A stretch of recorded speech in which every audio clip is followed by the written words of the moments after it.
E aí, meus queridos, como é que vocês estão? Tudo na paz? Será que é hora de comprar fundos imobiliários? Mais especificamente aqui, será que é um bom momento para investir em fundo imobiliário de tijolo? Ainda tem fundo imobiliário barato na praça?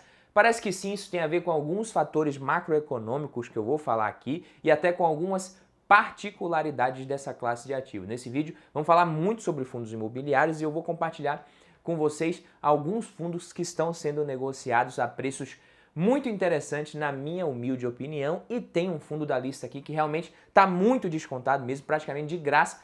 Fica no vídeo até o final que você vai entender que fundo que é esse, por que ele está tão barato. Se você ainda não me conhece, eu sou Badu Vieira, especialista em investimentos certificado, para mais um vídeo aqui do Valor em Ação. Se você gostar do conteúdo, não deixe de se inscrever nesse canal e ativar o sino das notificações para a gente se ver no próximo vídeo. Então, vamos lá! Os fundos do tipo de tijolo são os fundos que investem em ativos reais, ou seja, em imóveis, de fato, que costumam ganhar ali com os aluguéis mesmo, sabe? Aí são diferentes segmentos, tem escritórios, prédios industriais, galpões logísticos, hotéis, shoppings, hospitais e agência bancária e muito mais. Já os fundos de papel, eles compram títulos ligados ao mercado imobiliário no lugar dos imóveis em si. Esses fundos investem em dívidas mesmo, sabe? Os mais comuns são os certificados de recebíveis imobiliários, os CRIs, os FIIs de papel investem nesses ativos. Então, ao longo do ano passado, a gente viu os fundos de papel ficando mais atrativos por conta do yield mais elevado, o que é natural, afinal, esses fundos conseguem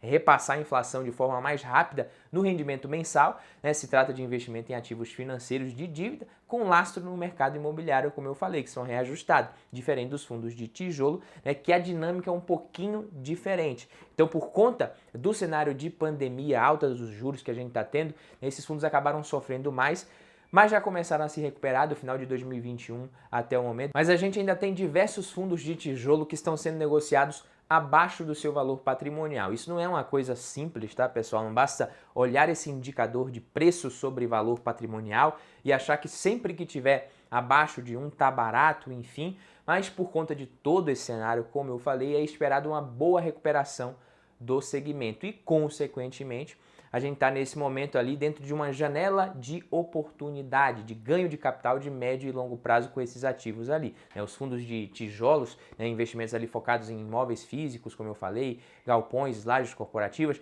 caíram muito nos últimos 12 meses, caíram muito mesmo. Se você for olhar ali, pegar o IFIX nos últimos 12 meses, que é o índice que mede o desempenho médio dos fundos imobiliários, você vai ver que ele caiu aproximadamente 5%, mas vários bons fundos imobiliários de tijolo caíram 12%, 15%, até 20% no período. O primeiro fundo da lista é o VISC11, é um fundo do segmento de shoppings, criado ali em 2014. Atualmente tem mais de 158 mil metros quadrados de ABL. ABL é área bruta alocável. Eu gosto da gestão do fundo. Tem ex-CFO, né, e diretor de aquisições da BR Malls na gestão do VISC11.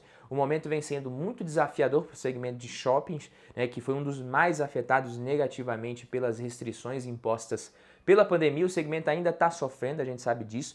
O varejo como um todo também está sendo afetado pelo cenário macroeconômico, ou seja, o cenário de alta de juros esfria a economia. As empresas de varejo da Bolsa, Magazine Luiza, Via Varejo, Lojas Renner, todo mundo caindo ali, mas isso é a realidade de curto prazo. Quem investe em renda variável precisa pensar no longo prazo, eu sempre falo, e tomar decisões de forma anticíclica. Por que é legal pensar de forma anticíclica? Porque nem todo mundo faz isso, geralmente o pensamento de manada faz muitos investidores errarem, então não é para você investir e ficar comparando o retorno de um investimento com outro ali no curtíssimo prazo. E eu estou falando isso aqui porque ser anticíclico na teoria é lindo, todo mundo quer fazer o buy and hold raiz ali, caiu, comprou, vou comprar mais e tal. Mas quando a gente vai para o campo de batalha, a coisa muda um pouco. Quando você compra as cotas de um fundo imobiliário e você vê o valor caindo, andando de lado, não sai do lugar, até cai mais ainda ali, porque é difícil acertar o timing no momento exato de comprar. Quando você vê isso acontecendo, o rendimento do fundo sendo menor que a Selic, o fundo pagando menos que CDI, aí a cabeça começa a querer te convencer de que a sua estratégia está errada, etc e tal. Os vieses emocionais começam a falar mais alto dentro da gente. Nessas horas, tem gente que vai lá e vende e ponto final. E aí daqui a 4, 5, 6 anos, quando você for comparar o retorno do mesmo fundo imobiliário com o que você teve na renda fixa, com o que o investidor teve na renda fixa, no Tesouro IPCA+, por exemplo, em uma janela mais longa, que é uma comparação mais sensata do que comparar com a Selic puramente, você vai ver que, muito provavelmente, um bom fundo imobiliário vai ter rendido mais. E eu não estou dizendo que você tem que comprar VISC11, tem nada a ver. Isso não é uma recomendação de investimento de forma alguma, esse vídeo aqui. Eu só quero que vocês entendam o racional da coisa. Ou seja, comprar cotas de fundos imobiliários de tijolo em um momento como esse, e até mesmo ações pagadoras de dividendos que estão descontadas também, é abrir mão de rendimentos no curto prazo. Os FIIs de papel podem até estar pagando mais, a própria renda fixa também, se você for analisar, mas aqui você está comprando uma carteira de imóveis de qualidade, participação, né, em vários shoppings em diversos estados do Brasil, né, totalizando mais de 200 mil metros quadrados de área bruta locável. Então, você vai comprar ativos para colher frutos no médio e longo prazo. Toda oportunidade aparece geralmente em períodos difíceis da economia, períodos de maior incerteza. A inadimplência líquida do fundo está razoavelmente controlada. Lembrando que fundo imobiliário de shopping geralmente tem uma inadimplência maior, tá bom? Os descontos concedidos para os lojistas, né, por conta da pandemia, vem diminuindo. No momento que eu estou gravando esse vídeo aqui, né, vem sendo negociado a 0,85 vezes valor patrimonial, PVP de 0,85. Na minha humilde opinião, é sim uma oportunidade para quem gosta de investir nessa classe de ativos. Claro que você não precisa colocar tudo no mesmo segmento, no mesmo fundo imobiliário, concentrar demais ali seu patrimônio. Para quem está começando, inclusive, tem os fundos de fundos que podem ser boas opções. São fundos que compram cotas de outros fundos imobiliários, né, que possuem um perfil de ser bem diversificado e uma variedade ali de fundos imobiliários distintos. Claro que tem a questão da taxa de administração que você paga, né, em qualquer fundo imobiliário, que nos fundos de fundo seria como se você pagasse isso duas vezes. Por isso que é mais interessante comprar esse tipo de fundo quando eles estão sendo negociados com desconto, que é o caso de BCFF11, por exemplo. É um bom fundo e vem sendo negociado com PVP de 0,89. Além de ele ter vários fundos dentro do seu portfólio com desconto, o próprio fundo vem sendo negociado também com desconto em relação ao valor do patrimônio. Para quem já quer começar com pouco dinheiro e diversificando mais, um fundo de fundo pode ser uma boa escolha. Tem o BTLG11 e XPLG11, que são outros fundos interessantes na minha opinião. BTLG vem entregando um resultado bem acima da média do setor logístico, nível de risco, né, baixo ali, saudável, boa relação de risco e retorno na minha opinião. A gestão vem buscando renovar a carteira, né, com ganho de capital na venda dos ativos, se desfazendo de alguns ativos ali industriais, focando mais no segmento de logística, de qualidade. O PVP do BTLG hoje está acima de 1 já, gravei vídeo no ano passado falando sobre ele, mas nesse mesmo segmento tem o XPLG11. Esse está sendo negociado bem abaixo do valor patrimonial também, PVP 0,88. Muita gente preocupada com a vacância do fundo, os fundos possuem bons imóveis, é claro, talvez o único ativo meia boca ali seja o Cislog Galeão, mas o fundo acabou de informar que celebrou inclusive um contrato de locação com a SOS Tecnologia e Gestão de Informação ali de quase 2 mil metros quadrados. Isso não é muita coisa perto do tamanho do fundo, obviamente, que tem receita de mais de 20 milhões e uma ABL ali de 955 mil metros. Essa locação é pouco significativa dentro do fundo, se você for parar para analisar, mas é um ativo que eles vêm ralando ali para conseguir locar. Tem ativo em Pernambuco que eles vêm também reduzindo a vacância. O fundo pagou 64 centavos por cota em janeiro, abaixo do rendimento inclusive. O preço da cota vem caindo, como vocês podem ver, em relação ao valor patrimonial. Vacância física vem diminuindo. Vacância financeira do fundo hoje é de 1,2%.